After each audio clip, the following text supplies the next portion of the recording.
Une image historique. Le président ukrainien et son épouse, entourés par les dirigeants français, britanniques, allemands et polonais.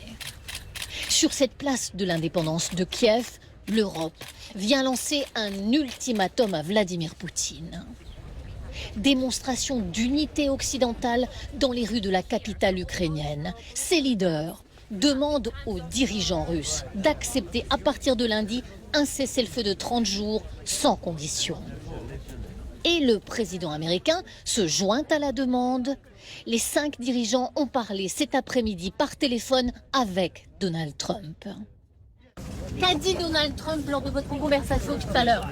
Et il a dit très clairement que pour lui c'était une très bonne nouvelle et que pour sa part il pensait que la Russie allait l'accepter compte tenu des échanges qu'ils avaient eus. Ce qui importe, c'est que les États-Unis soient engagés sur le suivi de ce cessez-le-feu d'une part et que les États-Unis soient engagés sur aussi des ripostes en termes de sanctions avec nous. Le président ukrainien accepte de nous répondre.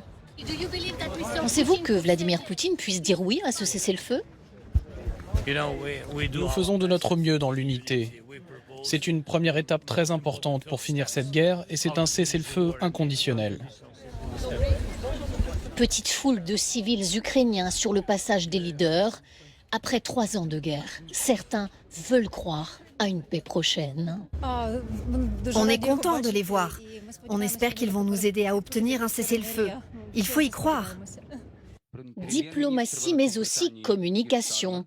Conférence de presse commune pour montrer que le président ukrainien n'est pas seul. Alors qu'hier, Vladimir Poutine était entouré à Moscou d'une vingtaine de dirigeants.